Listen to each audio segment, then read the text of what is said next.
Hello everyone, कैसे हैं आप सभी। स्वागत है आप सभी का आपके अपने यूट्यूब चैनल में। आरआरबी एनटीपीसी 2025 12/6/2025 को फर्स्ट शिफ्ट में पूछा गया एक बहुत ही मजेदार सा सवाल एमएस एक्सेल से। इस सवाल का जवाब क्या होगा और इसके कॉन्सेप्ट क्या होंगे वो हम लोग इस वीडियो में जानने वाले हैं। सवाल क्या था, एमएस एक्सेल इंटरफेस का कौन सा तत्व वर्तमान में सक्रिय सेल या सेल की चयनित श्रेणी का नाम प्रदर्शित करता है। Which element of the MS Excel interface display the name of the currently active cell or the selected range of cell।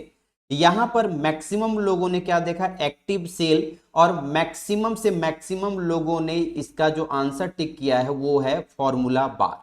अगर आपने भी इस सवाल का जवाब फॉर्मूला बार टिक किया है तो आरआरबी एनटीपीसी में ये एक सवाल आपका गलत होने वाला है। ठीक है, इस सवाल में अक्सर लोग कंफ्यूज होते हैं क्या होना चाहिए इसका सही जवाब। आइए जानते हैं हम इस वीडियो में, है ना। तो ध्यान से समझिएगा, एमएस एक्सेल में जब आप देखते हैं तो एमएस एक्सेल में चीजें आपकी क्या क्या होती है। तो जब ये ए बी सी डी वाला सेक्शन आप देख रहे हैं ना, ए बी सी डी लिखा हुआ, ये ए से लेकर एक्स एफ डी तक आपको देखने को मिलता है, जिसको कि हम लोग कॉलम के नाम से जानते हैं। ओके, ये 1 2 3 वाला जो आप देख रहे हैं 1 2 3 4 5 6, ये 1 से लेकर आपको 10,48,576 तक मिलता है, 576, जिसे हम लोग रो के नाम से जानते हैं। इन दोनों का जो मिलन बिंदु होता है, यानी ऊपर से देखें और नीचे से देखें तो यहां पर ऊपर से ए है और नीचे से आपको 2 दिख रहा है, तो इस बने हुए बॉक्स को हम लोग सेल के नाम से जानते हैं। क्या कहते हैं इसको? सेल के नाम से, जिसकी संख्या 17 अरब से भी ज्यादा है। कितनी? 17 अरब से ज्यादा है। तो रो और कॉलम का जो मिलन बिंदु होता है, जैसे कि यहां पे आप देख सकते हैं ये वाला सेक्शन और ये वाला सेक्शन, जब आप ऊपर से देखेंगे तो आपको डी देखने को मिल रहा है और इधर से जब आप देख रहे हैं लेफ्ट टू राइट में तो 6 दिख रहा है। इसका नाम क्या हो गया?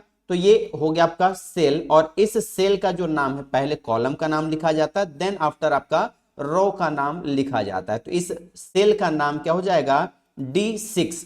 तो इस सेल का नाम कैसे पता चलेगा? तो बेसिकली जहां पर आपको ये आपको ग्रीन या ब्लू कलर दिखाई पड़ेगा उसको हम लोग एक्टिव सेल कहते हैं। अब एक्टिव सेल कैसा पता चलेगा कि कौन है एक्टिव सेल? तो यहां पर ऊपर में आप एक बॉक्स देखेंगे, है ना, जहां पर आपको जिस सेल में आप टाइपिंग कर रहे हैं या जहां पर आपने माउस को लेकर रखा हुआ है वो एक्टिव सेल को इंडिकेट करता है। ठीक है, तो इस बॉक्स का जो नाम है, पूरा नाम क्या है? Active cell name box. क्या नाम है? एक्टिव सेल नेम बॉक्स के नाम से जाना जाता है। और इस सेल के अंदर में हम जो कुछ भी लिखते हैं, ध्यान दीजिएगा, हम जो भी लिखते हैं, चाहे आप नंबर लिख रहे हैं या फॉर्मूला लिख रहे हैं या कोई भी टेक्स्ट लिख रहे हैं, वो आपको इस बॉक्स में लिखता हुआ दिखाई पड़ेगा, है ना। तो इसे हम लोग कहते हैं फॉर्मूला बार। क्या कहते हैं? फॉर्मूला बार के नाम से जानते हैं। क्या कहते हैं सर? फॉर्मूला बार के नाम से जानते हैं। तो बेसिकली आपको क्या याद रखना है, जब कुछ टाइप करेंगे तो वो टाइप होता हुआ फॉर्मूला बार में दिखाई पड़ेगा, और इस सेल का जो नाम है वो आपको एक्टिव सेल नेम बॉक्स में दिखाई पड़ेगा, जिसको कि सिंपली नेम बॉक्स के नाम से भी जाना जाता है। ठीक है, बैक टू द क्वेश्चन, क्या कह रहा है ध्यान समझिए। Which element of MS Excel interface display the name of the currently active cell? Active cell का नाम आपको कहां पे दिखाई पड़ेगा? तो सर इसका सही जवाब हो जाएगा नेम बॉक्स में। ठीक है, क्या हो जाएगा? तो जितने भी लोगों ने फॉर्मूला बार, स्टेटस बार या रिबन पे टिक किया है उनका जवाब गलत होने वाला है।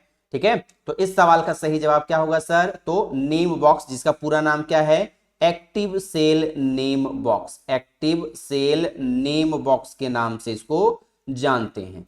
आई होप आपको ये कॉन्सेप्ट क्लियर हुआ होगा। ऐसे ही शानदार और मजेदार कॉन्सेप्ट क्लियर करने वाले वीडियो के लिए चैनल को सब्सक्राइब करें, वीडियो को लाइक करें और चैनल को जितना अधिक से अधिक लोगों तक शेयर करना हो शेयर कर सकते हैं। ठीक है, मिलते हैं आपसे अगली वीडियो में ऐसे ही एक मजेदार सवाल के साथ में। तब तक के लिए take care, bye bye and thank you so much everyone. जय हिंद।